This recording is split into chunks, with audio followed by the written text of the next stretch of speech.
We started off the day very muggy, very humid, little bit of that atmospheric haze from all the moisture.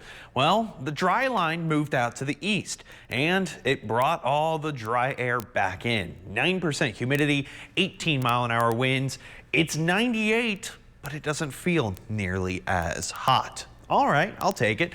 All that moisture heavily concentrated out to our east. That's where we're going to be watching the potential for some shower and thunderstorm development. Now, believe it or not, we already did have one storm. It popped up, it went severe, stayed that way for about 30 minutes to 45 minutes, and then dissipated. Here was that storm. Watch it go, and now it's just a big old cloud. That's why we actually have a little bit cooler temperatures over top of Big Lake right now. Yeah.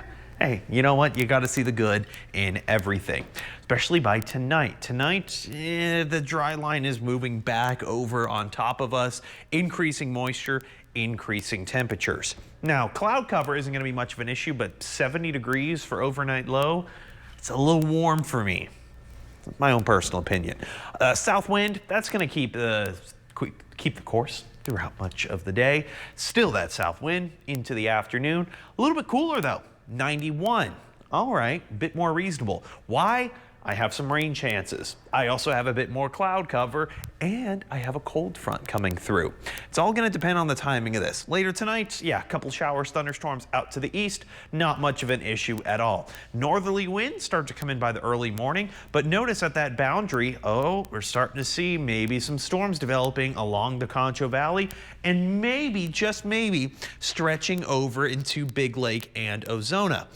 Believe it or not, though, even though the model isn't showing it, the Storm Prediction Center put a level 2 slight risk, mainly for that eastern regions.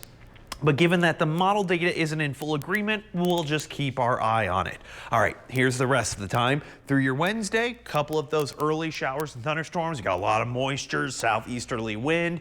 Then we go into the afternoon. Storms start to pop up near the high elevations and then extending their way into the Permian Basin, the Trans-Pecos, and all the way out into the Concho Valley by late Wednesday evening. This looks a lot more intense, a lot more coverage.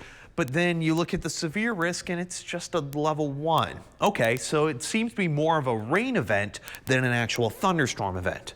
You know what? I will be happy with either. So can we get some decent rainfall with this? It's going all over the place. Literally an hour ago, it showed Midland getting 0.2 of an inch. Now it's up to 1.69 inches. Yeah, so basically no one really knows what's going on. It's all going to be a day by day, hour by hour, exactly where that front is, where the moisture is. So that's why you see temperatures going, and we have rain chances. They're doing the same thing. Oh boy. Jolena? You know what? I'd rather take that instead.